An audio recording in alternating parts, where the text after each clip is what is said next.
selamat datang kembali di Sapa JKN Suara Aspirasi dan Perbincangan JKN. Jadi hari ini kita akan membahas terkait tentang cara peralihan segmen kepesertaan JKN. Pada hari ini bersama Kak Ana, staf frontliner di KC Ampon. Yang mungkin langsung saja nih Kak. Beberapa mungkin dari pertanyaan sebelumnya ada yang bertanya nih Kak, cara merubah kepesertaan JKN-nya nih Kak dari mungkin PBIJK dulu nih Kak, dari kepesertaan PBIJK ke mandiri yang mau beralih mandiri, caranya seperti apa itu Kak?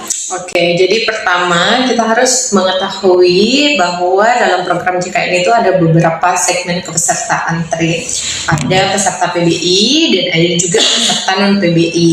Nah, untuk peserta non PBI itu adalah peserta PBPU Mandiri.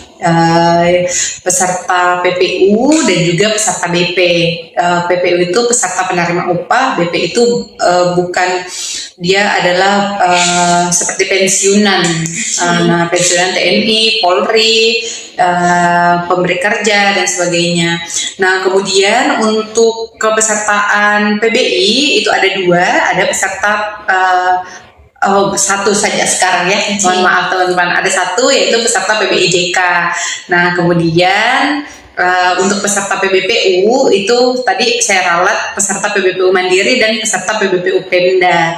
Kemudian, nah yang paling banyak non-aktif di masyarakat itu adalah peserta PBI karena ada berbagai alasan, misalnya namanya tidak ada data dalam data DTSN, misalnya desilnya berubah dari yang awalnya desil 1, 2, 3 menjadi mungkin karena peningkatan tingkat pendapatan sehingga desilnya berubah menjadi di atas desil 5. Nah, kalau misalnya dan akhirnya datanya keluar dari data DTSN, kemudian BPJS-nya juga ikut untuk dinonaktifkan. Untuk peralihan segmen kepesertaan untuk beralih menjadi peserta PBPU Mandiri dari kepesertaan PBI nonaktif itu bisa dilakukan melalui kanal tatap muka dan juga kanal non tatap muka dari BPJS Kesehatan. Kalau kanal tatap muka bisa melalui kantor cabang BPJS Kesehatan secara langsung, BPJS keliling, bisa juga. Kalau misalnya kanal non tatap muka, kami di BPJS Kesehatan menyediakan Viola atau virtual online ya untuk keperluan administrasi, penanganan pengaduan dan informasi, ada juga mobil JKN. Itu semua bisa aplikasi yang digunakan untuk merubah segmen kepesertaan menjadi peserta yang awalnya ditanggung oleh pemberi kerja, itu boleh beralih segmen menjadi peserta PBPU Mandiri karena kondisinya nonaktif tidak ditanggung lagi melalui kanal-kanal yang sudah saya jelaskan tadi. Nah, kemudian bagaimana kalau sebaliknya? Kalau pesertanya saat ini terdaftar sebagai peserta PBPU Mandiri, kemudian ingin beralih segmen menjadi peserta PBI. Nah, teman-teman sekalian boleh melakukan untuk dialihkan segmennya menjadi peserta penerima bantuan, baik itu peserta PBPU Pemda yang dijamin oleh pemerintah daerah setempat sesuai dengan domisili di data kependudukannya, ataupun melalui dinas sosial ataupun mau didaftarkan menjadi peserta PBIJK yang ditanggung oleh Kementerian Sosial, itu juga boleh ya melalui pengusulan langsung di dinas sosial setempatnya. Mekanisme pendaftaran diberikan kewenangan biasanya oleh masing-masing dinas terkait dengan mekanisme secara teknisnya, tapi kalau biasanya pasti dokumen utamanya adalah kartu keluarga dan dipastikan domisilinya berada di daerah penanggungnya tersebut. Gitu. Mungkin itu ya Kak, ternyata berbeda segmen juga, berbeda juga cara pengalihan segmen kepesertaan yang dimilikinya. Nah, bagaimana nih Kak, kalau peserta segmen nih yang sebelumnya jadi PPU dan sedang resign, bagaimana tuh Kak cara peralihan segmennya? Apakah bisa melalui Pandawa atau harus langsung ke kantor dulu? Untuk peserta PPU ada dua mekanisme pengalihannya, seperti tadi semuanya berlaku, boleh melakukan pengalihan melalui secara tetap muka maupun non tetap muka. Secara tetap muka bisa melalui kantor cabang, MPP, ataupun juga melalui BPJS keliling. Kemudian untuk kanal non tetap muka boleh melalui kanal layanan Pandawa, BPJS Care Center 165, Mobile JKN juga bisa, tinggal pilih menu perubahan segmen kepesertaan. Kalaupun terkendala di aplikasi Mobile JKN karena kemungkinan kalau misalnya ada kendala aplikasi, nanti lebih mudahnya melalui kanal layanan Pandawa saja. Oke, seperti itu kan, berarti mudah ya Kak, karena ada kanal layanan yang bisa diakses lewat handphone. Itu bisa lewat Pandawa, bisa juga lewat Mobile JKN yang bisa di-download di App Store ataupun Play Store. Nomor Pandawa juga jangan lupa di-save ya teman-teman, 081 18 165 165. Cukup mudah untuk menghafalnya. Jadi teman-teman silahkan save nomornya. Kalaupun ada keperluan, boleh melalui kanal layanan Pandawa, bukan hanya keperluan administrasi, tapi juga penanganan pengaduan dan juga informasi. Bisa menggunakan dua tersebut. Ada juga e-care center ya Kak, Ya, 165 juga di telepon. Dan juga pertanyaan yang di PHK, gimana tuh Kak cara lihatnya? Apakah ditanggung, betul ditanggung selama 6 bulan dulu sama perusahaannya karena memang PHK langsung dari perusahaannya, atau seperti apa tuh Kak? Baik, untuk peserta yang kondisinya PHK itu ada dua, ada PHK dengan penjaminan, ada juga PHK tanpa penjaminan. Nah, bagi peserta yang PHK dengan penjaminan, kemudian satuan kerjanya juga melakukan pelaporan ke BPJS Kesehatan, itu bisa dijamin sampai dengan 6 bulan setelah status PHK-nya.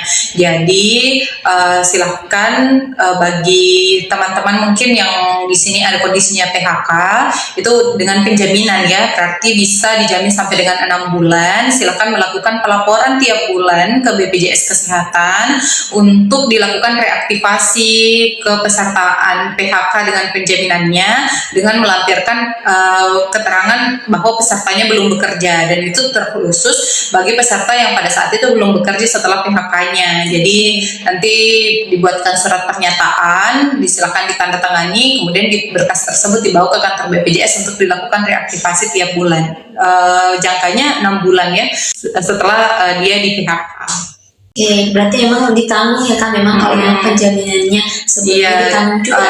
Betul, tapi yang membedakan kalau peserta PHK dengan penjaminan yang dulunya kemungkinan di kelas perawatan kelas 2 untuk peserta PPU swasta, pada saat di PHK dengan penjaminan, status BPJS Kesehatannya turun ke kelas perawatan kelas 3, dan itu juga ditanggung untuk seluruh anggota keluarga yang pada saat dia terdaftar sebagai peserta PPU itu terdaftar dalam segmen atau kepesertaan yang sama sebagai peserta PPU swasta atau peserta PPU gitu ya. Seperti itu ya Kak, berarti memang ditanggung ya, memang ketika penjaminannya memang sebelumnya ditanggung dengan perusahaannya. Oke, lanjut nih Kak, banyak banget nih Kak pertanyaan kepesertaan. Mungkin mulai dari pertanyaan ini Kak, dia sudah nunggak 5 tahun mandiri terus mau lunasin, bagaimana tuh Kak? Baik, teman-teman, kami di BPJS Kesehatan itu maksimal membebankan iuran kepada peserta itu maksimal 24 bulan tagihan ditambah 1 bulan berjalan.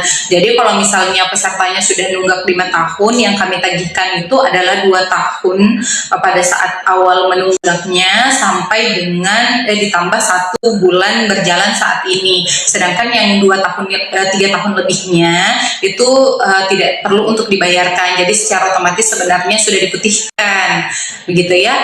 Jadi walaupun misalnya 10 tahun nunggak, yang kami tagihkan tetap 2 tahun tambah 1 bulan berjalan atau 24 bulan tambah 1 bulan berjalan saja. Silakan dilakukan pelunasan untuk mengaktifkan status kepesertaannya kembali. Oke, lanjut nih Kak, bagaimana jika suaminya nih Kak punya 2 kepesertaan, ada juga di Mandiri, ada juga yang PBI, dia ingin mengaktifkan yang Mandiri, menonaktifkan yang Mandiri. Ini harus dilakukan pengecekan secara lebih detail ya, karena di sistem kami itu di BPJS Kesehatan menggunakan identitas tunggal yaitu NIK.